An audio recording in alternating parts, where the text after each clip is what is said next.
دل کی گہرائیوں سے شکریہ ادا کرتا ہوں جن لوگوں نے جمعیت علماء ہند کی دعوت پر اپنے احباب کو جمع کیا اور اپنے خرچ سے جمعیت علماء کا ایک پیسہ کیا پھوٹی کوڑی بھی نہیں لگی. آپ ہی لوگ کروڑوں روپیہ خرچ کر کے اپنی بسوں کا خود ہی انتظام کر کے یہاں تشریف لائے دعوت پر اور آ کر بیٹھے. جمعیت علماء ہند کے خدام کے دل میں اس کی بڑی قدر ہے. اللہ آپ حضرات کو اس کا بہتر بدلہ عطا فرمائے. میرے محترم بزرگوں، آج ہی کا مسئلہ یہ نہیں ہے. جمعیت علماء ہند کی ایک تاریخ ہے اور ایسی تاریخ ہے اپنے اس ملک کے لیے جو کسی دوسری ہندو مسلم پارٹی کے پاس نہیں ہے. علماء نے اس ملک کی آزادی کے لیے اگر آپ ان کی تاریخ کو پڑھیں گے تو آپ کو اندازہ ہوگا کہ ان کی اس ملک کی آزادی کے لیے قربانیاں 150 سالہ قربانیاں ہیں. کوئی اس ملک کے اندر ہندو مسلم ایسی پارٹی نہیں ہے جس کی تاریخ ایسی قربانیوں کی تاریخ ہو. حضرت شاہ عبدالعزیز صاحب محدث دہلوی نے 1803 میں آواز بلند کی تھی کہ ہمارا ملک غلام ہو گیا. اس غلام ملک کو آزاد کرانا اس ملک میں بسنے والے ہر مسلمان اور ہر شخص کا فرض ہے. کوئی مائی کا لال نہیں تھا جو انگریز کی طاقت کے سامنے آزادی ملک کا نعرہ بلند کر سکتا. ایک مسلمان عالم دین نے اسی دلی کے اندر اس نعرے کو بلند کیا. اس کی جائیداد قلق کر لی گئی، اس کے مدرسے کو دفن کر دیا گیا، اس کو دلی بدر کر دیا گیا.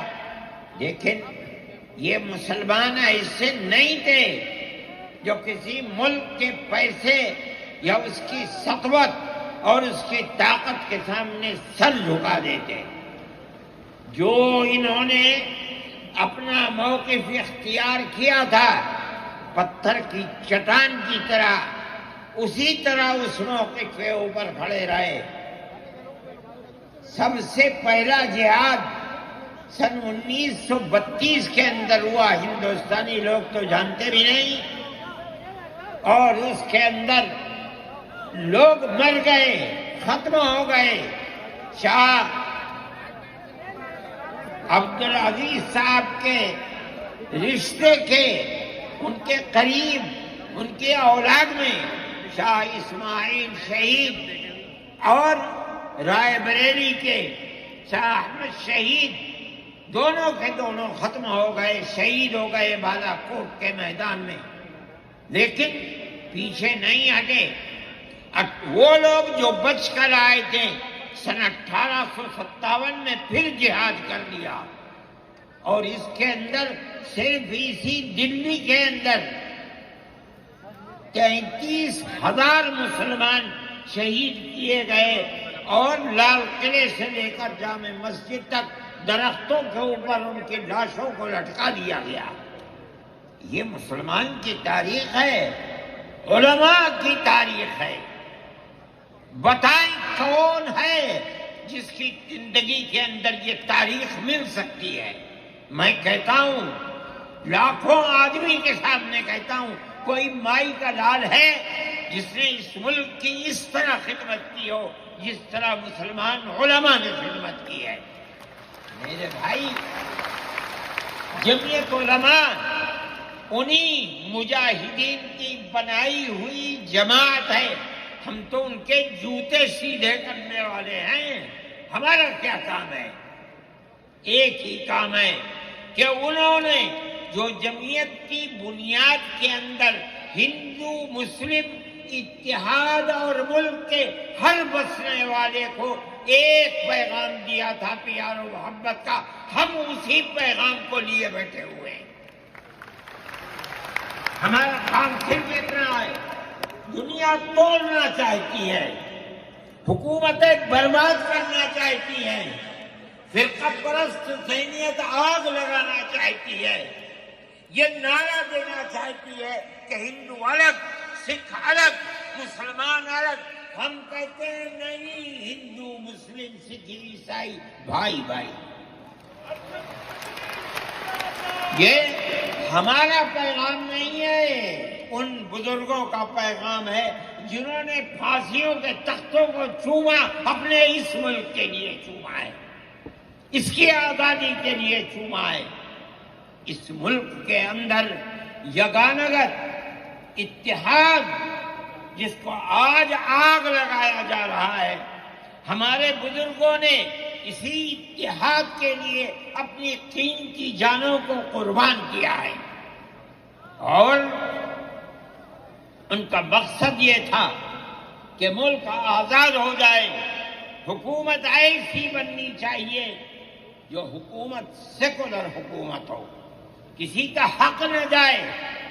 کانگریس اس لیے نہیں بنی تھی، یہ 1803 کی آواز ہے کہ ملک غلام ہو گیا، جہاد کرنا فرض ہے. کانگریس کا تو وجود بھی نہیں تھا. کانگریس تو 28 دسمبر 1985 کو بنی ہے، اور اس کا پہلا اجلاس بمبئی کے اندر ہوا ہے. آپ لوگ سمجھیں اس کو، کانگریس ملک کو آزاد کرانے کے لیے نہیں بنی تھی. کانگریس کی تجویز موجود ہے. وہ کہتے ہیں کہ ہندو مسلم ملک کے بسنے والوں کی اس جنگ و جدال سے دو جہاد، سن 32 کا 1857 کا، اس جہاد کے نتیجے میں جو برطانیہ کی حکومت اور ہندوستان کی حکومت میں دوری پیدا ہو گئی ہے، کانگریس کا مقصد تھا کہ اس دوری کو ختم کر دیا جائے، ملک کو اپنے گردن سے زنجیر غلامی کی نکال کر توڑ دیا جائے. کانگریس کا مقصد نہیں تھا.